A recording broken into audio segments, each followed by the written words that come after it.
I just got an email on my husband's iPad that the hot water in his apartment building was going to be shut down temporarily for repairs. We own our own house and have not rented for over a decade. My husband is on a trip with one of our sons and his brother to go visit their mother, my son's grandmother. I was cleaning up the den when an email notification popped up on his iPad. It was an email from an apartment complex that they were going to be temporarily closing down the hot water for repairs, sent from one of those automatic senders that you can't reply to. It was addressed to my husband, with his first and last name. The thing is, we own our house. We haven't rented in over 10 years, and even then, it wasn't this place. Where my husband is, upstate NY, there isn't any service. I tried to send him a picture of the email, but it won't go through. I called him and spoke to him for a bit. Service was choppy, but I managed to explain to him about the email, and basically all he said is that it must be a mistake, and they had the wrong email. We weren't able to say much before the call just dropped, but if it was a wrong email, how would they have his first and last name all spelled correctly? For context, his first name is somewhat common, but our last name isn't common, especially in this area. There weren't any other emails from this sender or about this apartment complex in my husband's emails, but he is also the kind who clears out his inbox as he gets messages. I sent a message to the apartment complex telling them that I think my husband was on their email list by mistake, but I just got an automatic email sent back that they were out of the office until 10:20.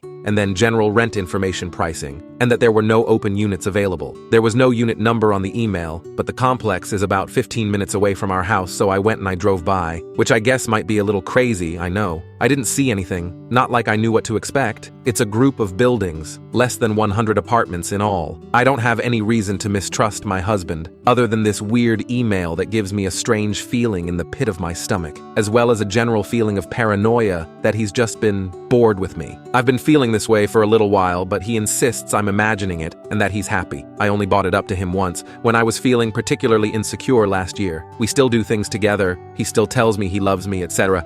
I just feel like he doesn't have as much fun with me as he used to, and like he looks for reasons to be out of the house or doing things specifically with the boys instead of doing things with the whole family. It's not like it's something that bothers me every day, just something that I think about when I'm feeling insecure or paranoid, like in a situation like this where he gets an email from random apartment complexes, LOL. Anyway, I don't know exactly what advice I'm looking for. I know the advice I would have for one of my friends would be just to talk to him, but I really can't do that until he comes home on Saturday, which is a really long time for me to sit with my intrusive thoughts. Edit. He never lived here in the past. He lived with his parents until college, and then lived in a dorm, and then every place he rented was with me. We've been dating since we were 19. Update 1. My husband, who is upstate visiting his mother until Saturday, has next to no cell service, so I haven't been able to talk to him about any of this, other than saying that the email must have been a mix-up. My friend called and got his apartment number from the maintenance man. Both of us went over to the apartment and my friend knocked. A girl answered but didn't answer the door, just the bell camera. My friend said she was there looking for Adam. The girl said that Adam wasn't there,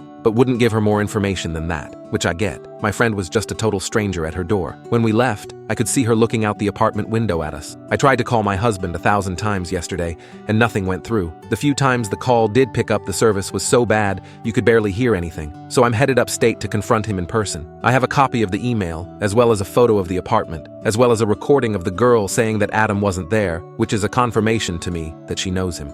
If this is somehow all a big misunderstanding, I'm going to have my husband explain it to me in person instead of waiting until he comes home. Edit. To everyone telling me that I should just wait, not confront him, talk to her first. He's my husband. He's the father of my children. If I'm going to find out that he's cheating on me, it is going to be from him. Update 2. I'm writing this from a hotel room. I went to confront my husband. He knew the minute my car pulled up what was going on. He came outside to meet me, and the first thing he said was, "Did you go to the apartment?" And I told him, "Yeah." So then he said, "So I guess we have to have a talk." And again, I said, "Yeah." I'm not going to get into the exact details of it. It was a long talk and it involved a lot of emotions. She is his girlfriend. They've been together for 4 months. She is under the impression that we are separated and going through the divorce process. His family wasn't aware of this. His brother and mother who were there were horrified. I'm sorry I don't have more to say. I've already contacted a divorce lawyer, a therapist, and a financial advisor. Thanks to everyone for your support.